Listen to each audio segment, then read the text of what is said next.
ನಮಸ್ಕಾರ ಸ್ನೇಹಿತರೆ, ನಮ್ಮ ನಂಬಿಕೆಗೆ ಸ್ವಾಗತ ಸುಸ್ವಾಗತ. ಸ್ನೇಹಿತರೆ, ಕಾದಿ ಕ್ಷತ್ರಿಯನಾಗು ಎಂಬ ಒಂದು ಸೂಕ್ತಿ ಇದೆ. ಧರ್ಮಯುದ್ಧವೇ ಕ್ಷತ್ರಿಯರ ವಿರೋಚಿತವಾದ ಲಕ್ಷಣವಂತೆ. ಕುರುಕ್ಷೇತ್ರ ಯುದ್ಧದ ಸಮಯದಲ್ಲಿ ಅರ್ಜುನನಿಗೆ ಶ್ರೀಕೃಷ್ಣನು ಇದನ್ನೇ ಬೋಧಿಸ್ತಾನೆ. ನಿಜವಾದ ವೀರ ಅಥವಾ ಅರಸ ನ್ಯಾಯವಾದ ಯುದ್ಧಕ್ಕೆ ಎದೆಗುಂದುವುದಿಲ್ಲ. ಎದುರಿಗೆ ಬಂದ ವೈರಿಯು ತನ್ನ ಜನ್ಮದಾತನೇ ಆದರೂ ಯುದ್ಧದಲ್ಲಿ ಹಿಮ್ಮೆಟ್ಟುವುದಿಲ್ಲ. ಅದು ಅವನ ಲಕ್ಷಣವೂ ಅಲ್ಲ, ಆತನಿಗದು ಶೋಭೆಯೂ ಅಲ್ಲ.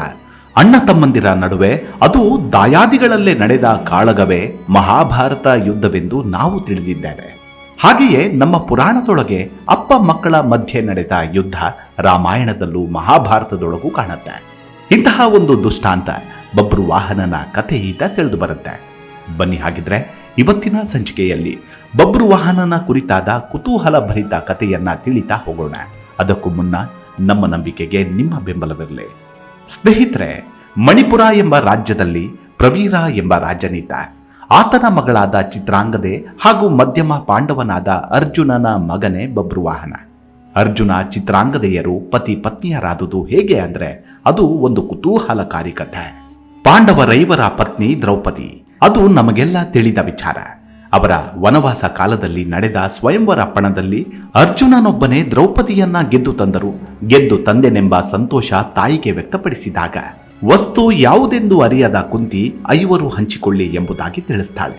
ಗೆದ್ದ ವಸ್ತು ಬೇರೇನೇ ಆಗಿರದೆ ಒಬ್ಬಳು ಕನ್ಯೆ ಎಂದು ತಿಳಿದಾಗಲೂ ಅಮ್ಮನ ಬಾಯಿಯಿಂದ ಬಿದ್ದ ಮಾತು ಕಾರ್ಯರೂಪಕ್ಕೆ ಬಂದೇ ಬಿಡುತ್ತೆ.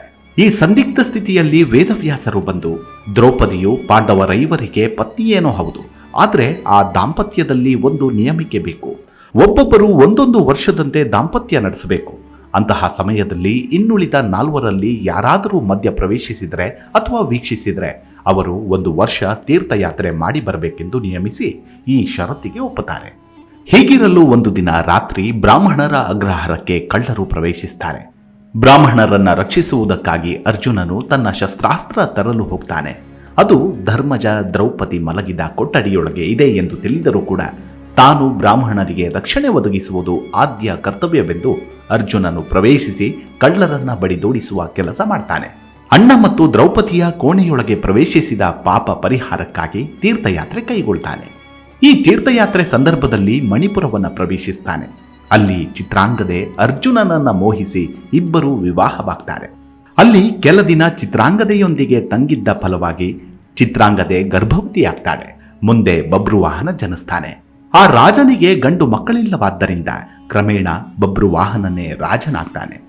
ಮಹಾಭಾರತ ಯುದ್ಧದ ಬಳಿಕ ರಾಜ್ಯವನ್ನ ಪಡೆದ ಪಾಂಡವರು ಹತ್ಯಾದೋಷ ಪರಿಹಾರಾರ್ಥವಾಗಿ ಅಶ್ವಮೇಧ ಯಾಗ ಕೈಗೊಳ್ತಾರೆ. ಯಜ್ಞಾಶ್ವದ ಬೆಂಗಾವಲಿಗೆ ಅರ್ಜುನನೇ ನಿಲ್ತಾನೆ. ಯಾವ ನಾಡಿಗೆ ಕುದುರೆ ಕಾಲಿಟ್ಟಿತೋ ಅಲ್ಲಿನ ಅರಸರು ಕುದುರೆಯನ್ನ ಕಟ್ಟಿ ಹಾಕಿ ಯುದ್ಧ ಮಾಡಬೇಕು, ಇಲ್ಲವೇ ಶರಣಾಗಿ ಕಪ್ಪ ಕಾಣಿಕೆಗಳನ್ನು ಒಪ್ಪಿಸಬೇಕಾಗಿತ್ತು. ಎಲ್ಲಿಯ ಕುದುರೆ, ಏನು ಉದ್ದೇಶ ಮುಂತಾದ ವಿವರಗಳನ್ನ ಕುದುರೆಯ ಹಣೆಯಲ್ಲಿ ಕಟ್ಟಿರ್ತಾರೆ. ಕುದುರೆ ಹಲವಾರು ಊರುಗಳನ್ನು ಸಂಚರಿಸಿ ಸ್ತ್ರೀ ರಾಜ್ಯವಾದ ಪ್ರಮಿಳಾ ದೇಶಕ್ಕೆ ಬಂದಾಗ ಪ್ರಮಿಳೆಯು ಮೊದಲಿಗೆ ಯುದ್ಧ ಮಾಡಿದರೂ ಮುಂದೆ ವಿಷಯ ತಿಳಿದು ಯಜ್ಞಕ್ಕೆ ಬೆಂಬಲವನ್ನು ಸೂಚಿಸ್ತಾಳೆ. ಮತ್ತೆ ಕುದುರೆ ಮಣಿಪುರವನ್ನ ಪ್ರವೇಶಿಸುತ್ತೆ. ಮಣಿಪುರದ ಯುವರಾಜನಾದ ಬಬ್ರುವಾಹನನಿಗೆ ಕುದುರೆ ನಗರಕ್ಕೆ ಪ್ರವೇಶಿಸಿದ ವಿಷಯ ತಿಳಿಯುತ್ತೆ. ಕುದುರೆಯ ಹಣೆ ಲಿಖಿತವನ್ನ ಓದಿದ ಬಬ್ರುವಾಹನ ಕುದುರೆಯನ್ನ ಕಟ್ಟಿ ಹಾಕಿದ. ಆದರೆ ಬಂದವನು ತನ್ನ ತಂದೆ ಎಂಬ ವಿಚಾರ ಅವನಿಗೆ ತಿಳಿಯದು. ಬಂದುದು ಪಾಂಡವರ ಯಜ್ಞಾಶ್ವವೆಂದು ಸ್ವತಃ ಅರ್ಜುನನೇ ಬೆಂಗಾವಲಿಗೆ ಬಂದಿರುವನೆಂದು ದೂತೆಯೋರ್ವಳು ತಿಳಿಸ್ತಾಳೆ. ಇದರಿಂದ ಚಿತ್ರಾಂಗದೆಗೆ ಹರ್ಷವಾಯಿತು. ಅಷ್ಟರಲ್ಲಿ ಬಬ್ರುವಾಹನ ಯುದ್ಧಕ್ಕೆ ಸನ್ನದ್ಧನಾಗಿ ಹೊರಟಾಗಿತ್ತು. ಅಪ್ಪನಲ್ಲಿ ಯುದ್ಧ ಸಲ್ಲದು, ಕಪ್ಪ ಕಾಣಿಕೆಗಳನ್ನಿತ್ತು ಯಜ್ಞಕ್ಕೆ ಬೆಂಬಲವನ್ನ ನೀಡು ಎಂಬ ಅಮ್ಮನ ಮಾತಿಗೆ ಮನ್ನಣೆಯನ್ನಿತ್ತು ಬಬ್ರುವಾಹನ ತನ್ನ ಮಂತ್ರಿ ಸುಬುದ್ಧಿಯೊಡನೆ ಸಮಾಲೋಚಿಸಿ ತಂದೆಯ ಸ್ವಾಗತಕ್ಕೆ ಸಿದ್ಧನಾದ. ತಾಯಿಯ ಮಾತಿನಂತೆ ಬಬ್ರುವಾಹನ ತನ್ನ ತಂದೆಯನ್ನ ಕಾಣಲು ತಟ್ಟೆಯಲ್ಲಿ ವಜ್ರ, ಬೆಳ್ಳಿ, ಬಂಗಾರ, ಮುತ್ತು, ರತ್ನಗಳನ್ನು ತೆಗೆದುಕೊಂಡು ಹೊರಟ. ಎದುರು ಬಂದ ಅರ್ಜುನನಿಗೆ ಅನೇಕ ಅಪಶಕುನಗಳಾದವು. ಅವನ ಎಡಗಣ್ಣು ಅದುರತೊಡಗಿತು. ರಥದ ಮೇಲೆ ಕಾಗೆಯು ಕುಳಿತುಕೊಳ್ತು. ಹಗಲು ಹೊತ್ತಿನಲ್ಲೇ ಗೂಬೆಗಳು ಕೂಗತೊಡಗಿದ್ವು. ಅಷ್ಟರಲ್ಲಾಗಲೇ ಹಂಸಧ್ವಜ, ನೀಲಧ್ವಜರು ಮುಂದೆ ಎಂತಹ ಅನಾಹುತಗಳು ಕಾದಿವೆಯೋ ಎಂದು ತಳಮಳಿಸಿದರು. ಬಬ್ರುವಾಹನ ವಿನೀತನಾಗಿ ಮುಂದೆ ಬಂದು, ಅಪ್ಪಾಜಿ, ತಾವು ನನ್ನ ತಂದೆ ಎಂಬುದನ್ನು ತಿಳಿಯದೆ ಯಾಗಾಶ್ವವನ್ನ ಕಟ್ಟಿ ಹಾಕಿದೆ. ನಾನು ಯಾಗದ ಕುದುರೆಯನ್ನ ಕಟ್ಟಿ ಹಾಕಿದ್ದಕ್ಕಾಗಿ ಕ್ಷಮೆಯಾಚಿಸುವೆನು ಎಂದ. ಅರ್ಜುನ ಯಾವುದೋ ಜ್ಞಾನದಲ್ಲಿ ಗತ ಘಟನೆಗಳ ಕಡೆಗೆ ಅಷ್ಟಾಗಿ ಗಮನ ಕೊಡಲಿಲ್ಲ. ಛೀ, ನೀನು ನನ್ನ ಮಗನೇ? ನೀನು ನಿಜಕ್ಕೂ ನನ್ನ ಮಗನೇ ಆಗಿದ್ದರೆ ಹೀಗೆ ಕಟ್ಟಿದ ಕುದುರೆಯನ್ನ ಬಿಚ್ಚಿಕೊಡುತ್ತೇನೆ ಎನ್ನುತ್ತಿರಲಿಲ್ಲ. ವೀರನಂತೆ ಯುದ್ಧವನ್ನ ಮಾಡುತ್ತಿದ್ದೆ. ಯುದ್ಧಕ್ಕೆ ಹೊರಟ ಬಾಲಕ ಶಸ್ತ್ರಾಸ್ತ್ರಗಳನ್ನ ಬದಿಗಿಟ್ಟು ಹೇಡಿಯಂತೆ ತಲೆಬಾಗುತ್ತಾನಲ್ಲ, ಇವನಾರೋ ವೇಶ್ಯೆಯ ಮಗನಿರಬೇಕೆಂದು ಜರಿದು ಮಾತನಾಡಿದ ಅರ್ಜುನ. ತನ್ನನ್ನು, ತನ್ನ ತಾಯಿಯನ್ನು ಜರಿದು ಮಾತನಾಡಿದ ಅರ್ಜುನನ ಮೇಲೆ ಬಬ್ರುವಾಹನನಿಗೆ ಅಸಾಧ್ಯ ಸಿಟ್ಟು ಬಂತು. ನಿನ್ನ ಬಾಯಿಯಿಂದಲೇ ನಾನು ನಿನ್ನ ಮಗನೆಂದು ಹೇಳಿಸುತ್ತೇನೆ ಎಂದು ಪ್ರತಿಜ್ಞೆ ಮಾಡಿದ ಬಬ್ರುವಾಹನ. ಚಿತ್ರಾಂಗದೆಯು ಇನ್ನಿಲ್ಲದಂತೆ ಮಗನಿಗೆ ಬುದ್ಧಿವಾದವನ್ನ ಹೇಳಿದ್ರೂ ಕೂಡ ಅವನು ಕೇಳುವ ಸ್ಥಿತಿಯಲ್ಲಿರಲಿಲ್ಲ. ಪೂರ್ವ ವಿಷಯ ಅರ್ಜುನನಿಗೆ ನೆನಪಿಗೆ ಬರಲಿಲ್ಲವಾದರೂ ಯುದ್ಧದಲ್ಲಿ ಚಿತ್ರಾಂಗದೆ ಪತಿಯ ಪರವಾಗಿಯೇ ನಿಂತಳು. ಪತಿಯೇ ಪರದೈವ ಎಂದು ಪತಿಯನ್ನ ದೇವರಂತೆ ಪೂಜಿಸುವ ಭಾರತೀಯ ನಾರಿ ಒಂದು ವೇಳೆ ತಂದೆ ಮಕ್ಕಳಲ್ಲಿ ಬಿರುಕು ಬಿಟ್ಟರೆ, ಅರ್ಥಾತ್ ಕಲಹ ಉಂಟಾದರೆ, ಆ ಮಹಿಳೆಯು ಗಂಡನ ಪರ ವಹಿಸುತ್ತಿದ್ದಳೆ ವಿನಃ ಮಕ್ಕಳ ಜೊತೆಗೂಡಿ ಪತಿಯನ್ನ ವಿರೋಧಿಸಲಾರಳು ಎಂಬುದನ್ನ ಇಲ್ಲಿ ಗಮನಿಸಬಹುದು. ಹೀಗೆ ಅಲ್ಲಿ ನೆರೆದಿದ್ದ ನೂರಾರು ಜನರ ಮುಂದೆ ತಾಯಿಗಾದ ಅವಮಾನವನ್ನ ಕಂಡು ಬಬ್ರುವಾಹನ ಕನಲಿ ಹೋದ. ಸಿಟ್ಟಿನಿಂದ ಸಿಡಿಮಿಡಿಗೊಂಡ. ಎಲ್ಲವೋ ಅರ್ಜುನ, ನನ್ನ ತಾಯಿಯ ಶೀಲದ ಬಗ್ಗೆ ಮಾತನಾಡಿದ ನಿನ್ನನ್ನ ಸುಮ್ಮನೆ ಬಿಡಲಾರೆ. ಇಂದಿನ ಯುದ್ಧದಲ್ಲಿ ನಾನು ನಿನ್ನ ತಲೆಯನ್ನ ಹಾರಿಸದಿದ್ದರೆ ನಾನು ವೀರ ಮಾತೆಯ ಮಗನೇ ಅಲ್ಲ. ಬಬ್ರುವಾಹನ ಯುದ್ಧಕ್ಕೆ ಸನ್ನದ್ಧನಾದ. ಇಬ್ಬರು ಮಾತಿನ ವೈಖರಿಯೊಂದಿಗೆ ಬಾಣ ಪ್ರಯೋಗದ ವೈಖರಿಯು ವೈಭವಿಸತೊಡಗಿದ್ರು. ಪರಸ್ಪರ ಬಾಣಗಳನ್ನು ಪ್ರಯೋಗಿಸಿ ಆಘಾತವನ್ನುಂಟು ಮಾಡತೊಡಗಿದ್ರು. ಬಾಣದ ಕಿಡಿಗಳು ಮುಗಿಲೆತ್ತರಕ್ಕೆ ಹಾರಿ ವೀಕ್ಷಿಸುತ್ತಿದ್ದ ದೇವತೆಗಳು ಕೂಡ ಭಯದಿಂದ ಕಂಗಾಲಾದರು. ಎರಡು ಕಡೆ ಲಕ್ಷಾಂತರ ಸೈನಿಕರು ಹತರಾದರು. ಅರ್ಜುನನ ರಥದ ಮೇಲೆ ಹಗಲ ವೇಳೆಯಲ್ಲಿಯೇ ಗೂಬೆ ಕುಳಿತು ಕೂಗತೊಡಗಿತು.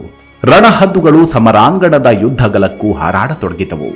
ಕಿರೀಟಿಯಂತಹ ಕಡುಗಲಿಯೂ ಸಹ ಇಂತಹ ಅಪಶಕುನಗಳಿಂದ ಕೂಡಿದ ಭೀಕರ ಕಾಳಗವನ್ನ ಎಂದು ಇದುವರೆಗೂ ಕಂಡಿರಲಿಲ್ಲ. ಅಣ್ಣನು ಕೈಗೊಂಡಿರುವ ಅಶ್ವಮೇಧ ಯಾಗವು ಎಷ್ಟೊಂದು ನರಮೇಧ ಯಾಗದಂತೆ ಪೂರ್ವಭಾವಿಯಾಗಿಯೇ ಕಂಡುಬರುತ್ತಿದೆ ಎಂದು ಸಣ್ಣಗೆ ನಡುಗತೊಡಗಿದ. ಕೃಷ್ಣ ಪರಮಾತ್ಮ ಎಲ್ಲವೂ ನಿನಗೆ ಅರ್ಪಿತವಾಗಲಿ ಎಂದು ಮನದಲ್ಲೇ ದೃಢ ಭಕ್ತಿಯಿಂದ ಸ್ಮರಿಸುತ್ತಾ ಬಬ್ರುವಾಹನನ ಮೇಲೆ ಯಥೇಚ್ಛ ಬಾಣಗಳ ಸುರಿಮಳೆಗರೆಯತೊಡಗಿದ. ಬಬ್ರುವಾಹನನು ಶೌರ್ಯದಿಂದ ತಂದೆಗಿಂತಲೂ ಕಡಿಮೆ ಎನಿಸಿರಲಿಲ್ಲ. ಅರ್ಜುನನು ಪ್ರಯೋಗಿಸಿದ ಸರ್ಪಾಸ್ತ್ರಗಳನ್ನ ಅಭಿಮುಖಾಸ್ತ್ರಗಳಿಂದ ಉರುಳಿಸತೊಡಗಿದ.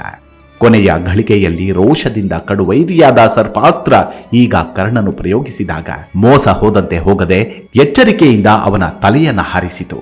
ಅರ್ಜುನನ ಮರಣದ ಸುದ್ದಿ ಕಾಳ್ಗಿಚ್ಚಿನಂತೆ ಹರಡಿತು. ಉಲೂಪಿ, ಚಿತ್ರಾಂಗದೆಯರಂತೂ ದುಃಖದ ಕಡಲಿನ ತಳ ಸೇರಿದ್ರು. ವೈರ್ಯನ್ನ ಗೆದ್ದು ಗೆಲುವಿನ ಮುಖದೊಂದಿಗೆ ಅರಮನೆಗೆ ಬಂದ ಬಬ್ರುವಾಹನ ತಾಯಂದಿರ ದಾರುಣ ದುಃಖವನ್ನ ಕಂಡು ಸಹಿಸಲಾರದೆ ಒದ್ದಾಡತೊಡಗಿದ. ಚಿತ್ರಾಂಗದೆ ಮಗನನ್ನ ಕುರಿತು, ಅಯ್ಯೋ ಬಬ್ರು, ನಿನಗೇಕೆ ಇಂತಹ ಕೇಡು ಬುದ್ಧಿ ಬಂತು? ನನ್ನ ಪತಿಯನ್ನ ಗೌರವದಿಂದ ಅರಮನೆಗೆ ಕರೆತಾ ಎಂದು ಹೇಳಿ ಕಳುಹಿಸಿದರೆ ಕಟುಕನ ರೀತಿ ಅವರನ್ನ ಕೊಂದು ಬಂದಿರುವೆ. ನೀನು ಇಂತಹ ಪುತ್ರ ಎಂದು ತಿಳಿದಿದ್ದರೆ ನಾನು ಬಂಜೆಯಾಗಿಯೇ ಉಳಿಯುತ್ತಿದ್ದೆ. ತಂದೆಯನ್ನ ಕೊಂದ ಧೀರ ಮಗ ಎಂಬ ಬಿರುದನ್ನ ಪಡೆದು ಸಂತೋಷ ಪಡು, ನನಗೆ ಮುಖ ತೋರಿಸಬೇಡ ಎಂದಳು. ಬಬ್ರುವಾಹನ ತಾಯಿಯ ಪಾದಗಳನ್ನ ಭದ್ರವಾಗಿ ಹಿಡಿದು ಕಣ್ಣೀರಿನಿಂದ ಆಕೆಯ ಪಾದಗಳನ್ನ ತೊಳೆದ. ಅಮ್ಮ, ನಾನು ಅಂತಹ ಅವಿವೇಕಿ ಮಗನಲ್ಲ. ನಿನ್ನಂತಹ ಪತಿವ್ರತ ಶಿರೋಮಣಿಯನ್ನ ವೇಶ್ಯೆ ಎಂದು ಜರಿದ ಕಾರಣ ನಾನು ರೋಷಾವೇಶದಿಂದ ಕಾದಾಟ ನಡೆಸಬೇಕಾಗಿ ಬಂತು. ಈಗಲೂ ಹೇಳು, ನನ್ನ ತಂದೆಯನ್ನ ಬದುಕಿಸುವ ದಾರಿ ಯಾವುದಾದ್ರೂ ಇದೆಯಾ ಎಂದ. ಮಗನ ದುಃಖವನ್ನ ಕಂಡು ಚಿತ್ರಾಂಗದೆಯು ದುಃಖಿತಳಾಗಿ ಅಳುತ್ತಾ ನಂತರ ಕಡು ಕಷ್ಟದಿಂದ ತನ್ನ ಸಂಕಟವನ್ನ ಹತೋಟಿಗೆ ತಂದುಕೊಂಡ್ಳು. ಬಬ್ರುವಾಹನ, ವಿಧಿ ನಿಯಮವನ್ನ ಯಾರು ತಾನೇ ಉಲ್ಲಂಘಿಸಲು ಸಾಧ್ಯ? ಕೊನೆಯದಾಗಿ ನನ್ನ ಮುತ್ತೈದೆತನವನ್ನ ಉಳಿಸಿಕೊಳ್ಳಲು ನೀನು ಪಾತಾಳ ಲೋಕಕ್ಕೆ ತೆರಳಿ ನಿನ್ನ ತಾತನಾದ ಶೇಷರಾಜನ ಬಳಿ ಸಂಜೀವ ಮಣಿ ಇದೆ, ಅದನ್ನ ತಂದರೆ ನಿನ್ನ ತಂದೆಯನ್ನ ಬದುಕಿಸಬಹುದು ಎಂದಳು. ಬಬ್ರುವಾಹನನು ತನ್ನ ತಂದೆಯನ್ನ ಬದುಕಿಸಲು ವೀರಾವೇಶದಿಂದ ಪಾತಾಳ ಲೋಕವನ್ನ ಪ್ರವೇಶಿಸಿದ. ತನ್ನ ಮಗನ ದುಃಖವನ್ನ ನೋಡಲಾರದೆ ಶೇಷರಾಜ ಸಂಜೀವ ಮಣಿಯನ್ನ ಮೊಮ್ಮಗನಿಗೆ ಕೊಡಲು ಹೋದ. ಆದರೆ ಧೃತರಾಷ್ಟ್ರನೆಂಬ ಪ್ರಧಾನಿಯು ಅಡ್ಡ ಬಂದ. ಇಬ್ಬರ ನಡುವೆ ಘನ ಘೋರವಾದ ಯುದ್ಧ ನಡೆಯಿತು. ಅಷ್ಟರಲ್ಲಿ ಧೃತರಾಷ್ಟ್ರನ ಕುಮಾರಿಯರಾದ ದುರ್ಬುದ್ಧಿ, ದುಸ್ವಭಾವಿ ಎಂಬುವರು ಅರ್ಜುನನ ಶಿರಸ್ಸನ್ನ ಬಗದಾಲ್ಬ್ಯ ಮುನಿಯ ಆಶ್ರಮದಲ್ಲಿ ಬಚ್ಚಿಟ್ಟಿರ್ತಾರೆ. ಇತ್ತ ಬಬ್ರುವಾಹನ ತಾತನಿಂದ ಅಮೂಲ್ಯವಾದ ಮಣಿಯನ್ನ ಪಡೆದುಕೊಂಡು ತಾಯಿಯ ಬಳಿಗೆ ಬಂದು ಕೈಮುಗಿದ. ಚಿತ್ರಾಂಗದೆಗೆ ತುಂಬಾ ಸಂತೋಷವಾಯಿತು. ಅವಳು ಮಣಿಯನ್ನ ಅರ್ಜುನನ ತಲೆಗೆ ಮುಟ್ಟಿಸಬೇಕಿತ್ತು. ಆದರೆ ಶಿರಸ್ಸೆ ನಾಪತೆಯಾಗಿತ್ತು. ಎಲ್ಲರೂ ಪುನಃ ಗಾಬರಿಗೊಳ್ತಾರೆ. ಆಗ ಶ್ರೀಕೃಷ್ಣ ಸೂಕ್ಷ್ಮ ಜ್ಞಾನದಿಂದ ನಡೆದಿರುವುದನ್ನು ಗ್ರಹಿಸಿದ. ತನ್ನ ಸುದರ್ಶನ ಚಕ್ರವನ್ನ ರೋಷದಿಂದ ಎಸೆದ. ಅದು ದುಸ್ವಭಾವಿ ಹಾಗೂ ದುರ್ಬುದ್ಧಿಯನ್ನ ಕೊಂದು ಅರ್ಜುನನ ಶಿರಸ್ಸನ್ನ ತಂದು ಕೃಷ್ಣನ ಪಾದದ ಬಳಿ ಕೆಡವಿತು. ಸಂಜೀವ ಮಣಿಯನ್ನ ಸ್ಪರ್ಶಿಸಿದ ಕೂಡಲೇ ಅರ್ಜುನ ಬದುಕಿದ. ಶ್ರೀಕೃಷ್ಣನು ತಂದೆ ಮತ್ತು ಮಗನ ನಡುವೆ ಸಂಧಾನ ನಡೆಸಿ ರಾಜಿ ಮಾಡಿಸಿದ. ಅರ್ಜುನನು ಮಗನೇ ಎಂದು ಅಪ್ಪಿದ. ತಂದೆ ಮಗನ ಮಿಲನ ಕಂಡು ಆಗಸದಿಂದ ಪುಷ್ಪ ವೃಷ್ಟಿಯಾಯಿತು. ಬಬ್ರುವಾಹನನ ಪ್ರತಿಜ್ಞೆ ಕೂಡ ಈಡೇರಿತು. ಬಬ್ರುವಾಹನನನ್ನ ಅರ್ಜುನ ಸಂತೋಷದಿಂದ ಆಲಂಗಿಸಿಕೊಂಡ. ಚಿತ್ರಾಂಗದೆಯನ್ನ ಕಂಡು ಅತ್ಯಾನಂದಪಟ್ಟ. ಅಲ್ಲಿಯೇ ಕೆಲ ಕಾಲ ಇದ್ದು ನಂತರ ಪ್ರಯಾಣವನ್ನ ಮಾಡ್ತಾನೆ. ಹೀಗೆ ಅರ್ಜುನ ಬಬ್ರುವಾಹನರ ಯುದ್ಧವು ಇಂದ್ರಾರ್ಜುನರ ಯುದ್ಧಕ್ಕೆ ಸಮಾನವಾಗಿತ್ತಂತೆ. ಹಾಗೆಯೇ ಶ್ರೀರಾಮ ಲವಕುಶರ ಕಾಳಗವೂ ಇದೇ ರೀತಿ ಇತ್ತು.